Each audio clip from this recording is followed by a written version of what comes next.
రాచరిక వ్యవస్థకు వ్యతిరేకంగా ఆంధ్ర మహాసభల ద్వారా ముగ్ధు మొయినుద్దీన్ గారు, శ్రీ రాజ్బహదూర్ గౌర్ గారు, రామానంద తీర్థ గారు, మాడపాటి హనుమంతరావు గారు, బూర్గల రామకృష్ణారావు గారు, కొండ వెంకటరంగారెడ్డి గారు, రావి నారాయణ రెడ్డి గారు, దేవులపల్లి రామానుజరావు గారు, కెఎల్ మహేంద్ర గారు, డాక్టర్ మది చెన్నారెడ్డి గారు హైదరాబాద్ సంస్థాన ప్రజలను చైతన్యపరిచారు. ఆనాడు జరిగిన ప్రజా పోరాటంలో అప్పటి ఉమ్మడి నల్గొండ జిల్లా కీలక పాత్ర పోషించింది.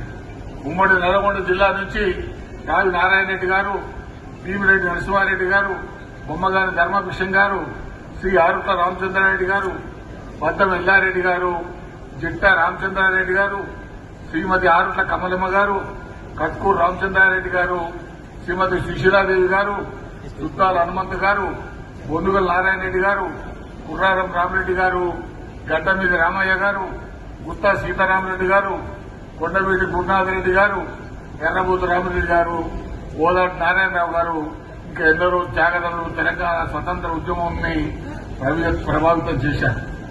రాజరిక వ్యవస్థకు వ్యతిరేకంగా జరిగిన పోరాటంలో మొదటిసారి అసలు బాసిన శ్రీ దొడ్డి కొమరయ్య గారి స్ఫూర్తితో తెలంగాణ ఉద్యమం తీవ్రమైంది.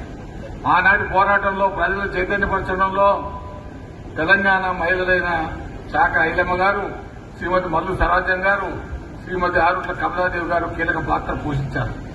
నల్లగొండ జిల్లా నుంచి బండి యాదగిరి రాసిన బండి కట్టి 16 బండ్లు కట్టి ఏ బండ్ల పోతూరో కొడుకు జైజాము సర్కరోడ్ అనే పాట సాయుధ పోరాటాన్ని ఉధృతం చేసి రాజరిక ప్రభుత్వంపై తిరుగుబాటు చేయడానికి ప్రజల్లో చైతన్యాన్ని రగిలించింది.